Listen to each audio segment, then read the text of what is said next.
பிரச்சனை என்ன தெரியுமாங்க, அவங்களுக்கு மக்களை பத்தி யோசிக்கிறதுக்கே நேரம் இல்லை. அதுதான் பிரச்சனை. அடுத்து பாலாஜாபாத் பக்கத்துல அவலூர் ஏரி இருக்கு. அது பாலாற்றை விட உயரமா இருக்கு. அதனால என்ன ஆகுதுன்னா, ஆத்து தண்ணி ஏரிக்கு போக முடியாம போயிடுது. அதை சரி பண்ணி அந்த இடத்துல ஒரு தடுப்பணையை கட்டினா ஏரி நிறைய தண்ணி நிற்கும். அப்படி நின்னா அவலூர் மட்டும் இல்ல, ஆசூர் உட்பட இன்னும் எத்தனை கிராமங்கள், எத்தனாயிரம் ஏக்கர் விவசாயம் நல்லா நடக்கும். இதுக்கு இன்னும் எத்தனை வருஷம் மக்கள் கோரிக்கை கொடுக்கணும், மக்கள் போராடணும்.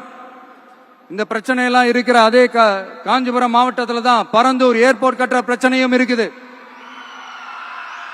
அந்த பிரச்சனையில கண்டிப்பா நாங்க விவசாயிகள் பக்கம் தான் நிப்போம். அதுல எந்த மாற்று கருத்துமே கிடையாது. இந்த கவர்மெண்ட் பரந்தூர் விவகாரத்துல எங்களுக்கோ இல்ல விவசாயிகளுக்கோ எந்த விதமான காரணங்கள் சொல்லி எஸ்கேப் ஆகவே முடியாது. இப்படி மக்களுக்காக மக்களோட பிரச்சனைகளை எடுத்து பேசுறதுனால இப்ப ஆட்சியில் இருக்கிறவங்களுக்கு நம்ம மேல ஒரு ஆத்திரம் வரத்தானே செய்யும். அதனாலதான் நீங்க பாத்தீங்கன்னா சட்டசபையில் ஆரம்பிச்சு ஒரு சாதாரண நிகழ்ச்சி வரைக்கும் எல்லா மேடையிலையும் மேடைக்கு மேடை டிவிக்கே தான்.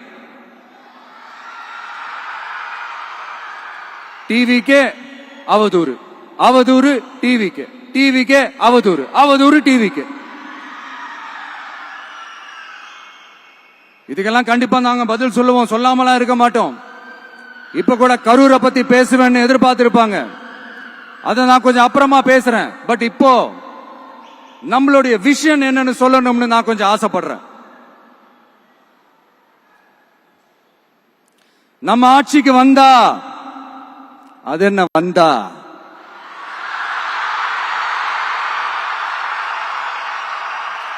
வருவோம். மக்கள் கண்டிப்பா நம்மள வர வைப்பாங்க. மக்களுக்கான ஆட்சியை மக்களே விரும்பி வர வைக்கத்தானே செய்வாங்க. அப்படி மக்களால் அமைக்கப்பட போற நம்ம ஆட்சியில நம்ம என்ன செய்ய போறோம்ன்றது அதுக்கான அந்த தேர்தல் அறிக்கையில அதுக்கான விளக்கத்தை டெஃபினட்டா கொடுப்போம். பட் அதுக்கு முன்னாடி ஒரு சின்னதா லைட்டா நான் கொஞ்சம் அதை சொல்லணும்னு ஆசைப்படுறேன். எல்லாருக்கும் நிரந்தரமான வீடு இருக்கணும்.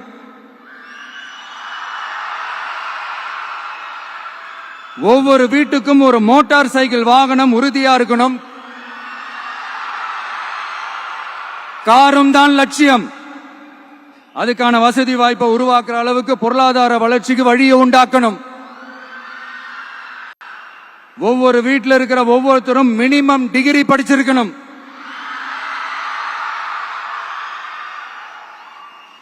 ஒவ்வொரு வீட்லயும் குறைந்தபட்சம் ஒருத்தருக்கு நிரந்தர வருமானம் கிடைக்கணும். அதுக்கான வேலை வாய்ப்பை உருவாக்கணும். அதுக்கு தகுந்த மாதிரி கல்வியில பாடத்திட்டத்தில் சீர்திருத்தம் செய்யணும். கவர்மெண்ட் ஹாஸ்பிட்டல்ஸுக்கு மக்கள் எல்லாரும் பயம் இல்லாம நம்பி போற மாதிரி மாத்தணும். பருவமழை காலத்துல ஏற்படுற வெள்ளத்தால ஊரும் சரி, மக்களும் சரி, விவசாயமும் சரி பாதிக்கப்படாம இருக்கணும்.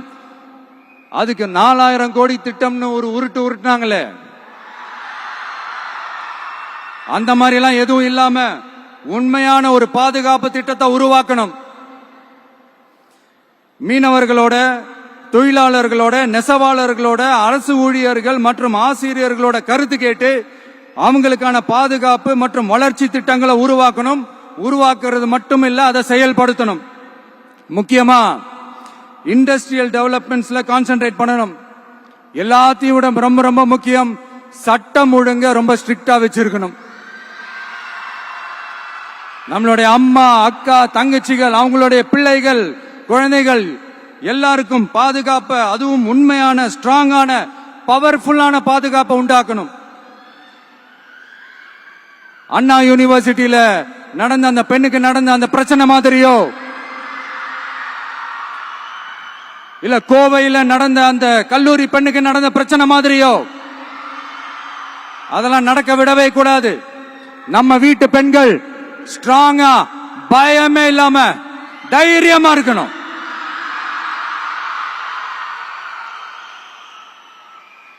இதை எப்படி செயல்படுத்த போறோன்றது முன்னாடி சொன்ன மாதிரி நம்மளுடைய தேர்தல் அறிக்கையில அதுக்கான விளக்கத்தை ரொம்ப டீட்டெயில்டா கொடுப்போம். நான் சும்மா மத்தவங்க மாதிரி அவங்கள மாதிரி எல்லாத்தையும் அடிச்சு விட்டுட்டு ஏமாத்துற வேலையெல்லாம் இங்க கிடையாது நம்ம கிட்ட. நான் மறுபடியும் சொல்றேன், நம்ம அரசியலுக்கு வந்தது உங்களுக்கு நல்லது நல்லது நல்லது மட்டுமே செய்யறது தான். எங்களுக்கு வேற எந்த அஜெண்டாவும் கிடையாது.